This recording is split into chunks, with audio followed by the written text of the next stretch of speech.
Hi there, Chris from TotallyEV, and here we're doing a dedicated audio review of the MG5 EV, an all-electric estate that can be found for around £24,500 on the road. Now, if you'd like a full detailed review of the vehicle itself, do check it out up on your pop-up banner or in the description below. And of course, you'll find a detailed written review down in the description. Now, if you're on social media, we'd very much appreciate a follow on Instagram or on Twitter, because it'll allow you to keep up with the latest news and reviews from our website. So to kick things off, let's talk about the audio configuration. Now, no matter if you get the Excite or the exclusive model, they both come with the same 6-speaker audio system with 3D sound. Now here what you'll find is that you've got 2 speakers within the A-pillars, as in one each, and one within each of the front doors, and you've got one within each of the rear doors, again totaling up to 6 speakers. And as you would have probably noted, there is no dedicated subwoofer in the boot, which is slightly a shame. Now, as for the infotainment system, it supports Android Auto and Apple CarPlay, which allows you to connect over USB. If you opt for a wireless connection, you can connect over Bluetooth, although bear in mind you're limited to the lowest quality SBC codec only. Now, through the 8-inch display, you can customize the EQ setting, and it's actually quite refreshing to see a 5-band equalizer.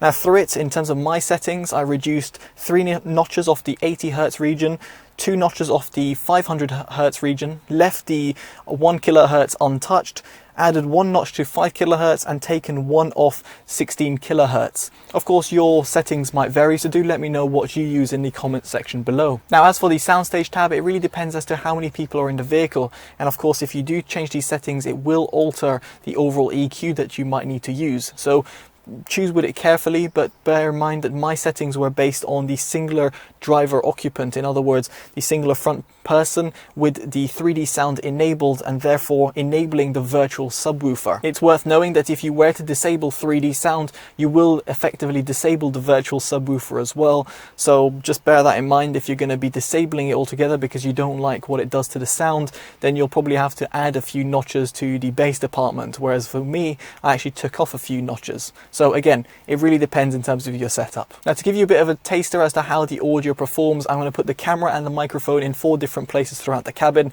and let you hear back to the song. Now, the song we'll be using is from Priya J. The song name is called Falling. Do check it out in the description below in case you're interested.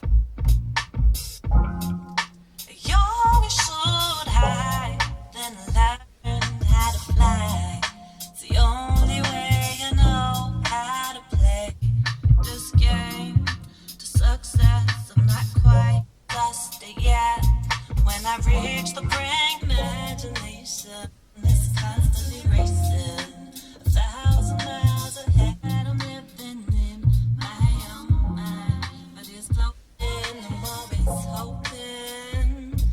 Way back to falling from so high, falling from so high. I'm falling, falling. What to do, 'cause I won't live. Yes, I'm stubborn like that, just listen to my track. Now, with the sound demo out of the way, let's get on to my subjective opinion, and let's kick things off and talk about these sub-bass frequencies. Now here, due to the fact that you have a virtual subwoofer, if you were to enable it, what you'll find is that it does try and give you that low-end rumble. With the option disabled, there's pretty much a non-existent sub-bass response, and even with it on, it just still doesn't really replicate a physical subwoofer that would be located in the boot, for example, or under the seats in more premium options. Now, as for the mid-bass, it's a touch uncontrolled, although it's very punchy, so it will give you lots of excitement to your music. Specifically if you're listening to, let's say, pop, R&B music or dance music, you'll feel quite lively throughout the cabin. Now, as for the mid-range, it is a little bit of an oddball, because you can EQ this and it will give you a little bit of more of a mid boost, but then will take away from the lifelike nature of, let's say, Priya's vocals, and as a result will give you kind of like an artificial sound, which isn't what the artist would want you to hear. So as a result, I left it pretty much untouched in the mid-range department and just accepted the fact that it has a recessed and veiled type of mid-range, which is slightly pushed back. So if you're listening to female vocals, for example, it just doesn't come across as good on the MG5 EV. Now, on the plus side, the highs do extend really well. In fact, I found them to be a little sibilant at the top end, specifically when you're listening to at louder volumes. At the front of the cabin, given the fact you've got the tweeters, it just adds a little bit of too much extra zing. But still, I was very much pleasantly surprised in this respect, because it does extend really well and doesn't feel kind of rolled off, which is really nice to see on a stock system. Now, as for the Soundstage, this does have this 3D sound, and I'd very much encourage you to play around with the setting if you have the vehicle. In my case, I felt that without the 3D sound enabled, the sound just felt a little bit lifeless and kind of dead, even at the front of the cabin where you're treated with more speaker drivers. Now, as a result, with 3D sound enabled, specifically for the driver mode, what I found is that the sound is actually pretty good. You get a good sort of width and depth, and given the size of the cabin, you've got that sort of positioning from the rear of the cabin speakers and from the front as well. Now, the instrument separation could have been done a little bit better, but on the whole, I've got no real complaints. Again, bearing in mind this is a stock system. If you were talking of a premium audio system, or one that costs a lot more money, so let's say £2,000–3,000 as an additional option, of course I would have expected a lot more. Now, on the whole, what do I make of the sound system that's comprised within the MG5 EV?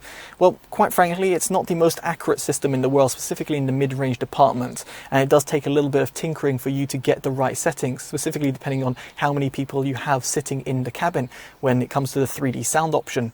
But on the whole, I was just happy when I was listening to my music. I didn't feel like I was missing out on too much. And yes, it's not going to compete with premium audio systems out there on the market, but it's a decent all-rounder, and one that's definitely worthy of TotallyEV's Value Award, purely because, well, it's included for free on both level trims. So that's just my thoughts and opinions on the sound system. Do let me know in the comments below what you make of it, and of course, do share your settings for other viewers. They might be interested to know. And if you like this video, give it a like, subscribe to see more from the channel, and favourite and share, as it always helps the channel grow. I've been Chris from TotallyEV. Take care of yourselves, and goodbye.